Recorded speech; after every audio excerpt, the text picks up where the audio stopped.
Hi, I'm Carrie, and this is Saunders Sisterhood. This is a YouTube channel for the single and childless person. Our video today is why it's important to have different kinds of friends. You know, when I talk with people in person or through social media or talk to people through my work as a coach, working with women who are childless, not by choice, or my day job as a therapist, one of the things that comes up is how painful the impact that being childless, not by choice, has on their friendships and their social life.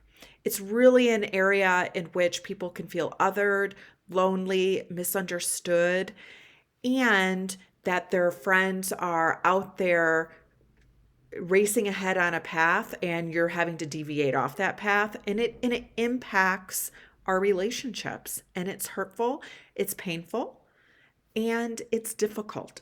So I've done a video before on why it's important to have single and childless, not by choice friends, but I want to also do a video on why it's important to have a variety of different friends. You know, it can be difficult to find single and childless, not by choice friends in person. There's definitely areas that you can go online to find these groups. Saunders Sisterhood is one of those. And having a variety of people that kind of fit in different aspects of your life can be important, whether you're childless or not. So, some of the friends that I think could be helpful to have on your list of friends in order for you to feel like no matter what's going on in my life, I kind of have that friend that I can turn to. If you're one of those people that have a friend that can fulfill all these needs in your life, you're really lucky because many of us don't, despite I think society and messaging trying to tell us that everybody has a best friend or a friend that we can go to and say anything to, do anything with, and divulge anything to. And many of us don't have that, particularly as we get into adulthood. So here are some friends that I think could be important to put in your repertoire.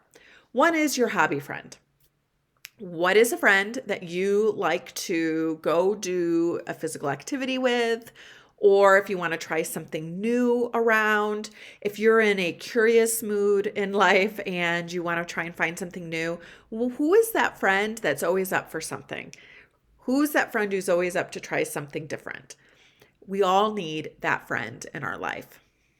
Another friend that could be helpful to have is who's that shopping friend, right? Even if you're not a shopper yourself, you actually need this friend more than you think, because who's that friend that you can take shopping, that you can try on clothes with, and she'll tell you that looks like shit, or she'll tell you that looks really good, but maybe in a different color. We need that friend who can tell us what we need to hear, even if it's the hard stuff to hear. And we all need to go shopping sometime, and it can be a drag. So who's that friend that you like to go shopping with? I personally have a friend. I like lipstick, and I have a friend that when I want to go buy a new pair, when I want to go buy some new lipstick, I call my friend Stacy because I know she's always up for it. And then typically we go to Barnes and Noble and go to Starbucks and we sit and look through a bunch of books. And when I'm in that kind of mood, I know I can call her. Your travel friend. Who's your friend that likes to go to the beach or likes to try new countries or likes to go and do different things, try new foods? Who is your friend that has the space and time to be able to go away for a week? Who has the financial resources to do that with you? Or is that friend that you don't mind sharing a hotel room with for a week? We all need our travel friend. Our creative friend. For me, my friend Stacy kind of doubles up in this department. She's also my friend who has all the ideas, who has all the business ideas, who has all of the creative ideas. She's definitely a creative, and listening to her gets my kind of creative juices flowing, even though that's not typically me, right? I start to think about different things that I could do, or I start to think about things a little bit differently, or I start to feel passionate around different things that I might want to do in my life in the way that a creative does. So having that creative friend, particularly if you're not a creative, can be really important. And then it's another opportunity for me to say, having a childless, not by choice friend, or a single and childless, not by choice friend, Those are important too, because when you're having those moments where it's feeling particularly difficult, it's feeling particularly griefy, or you're feeling particularly othered, having that friend that you can call up, who you can text, or who you can go out with, who understands it, who you can divulge your feelings to and feel validated and supportive, that's an important friend to have.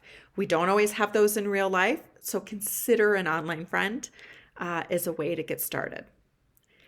As you think about building a meaningful, purposeful, and fun life, it can be important to have all these different friends in order to create a life that you find meaningful, purposeful, and fun.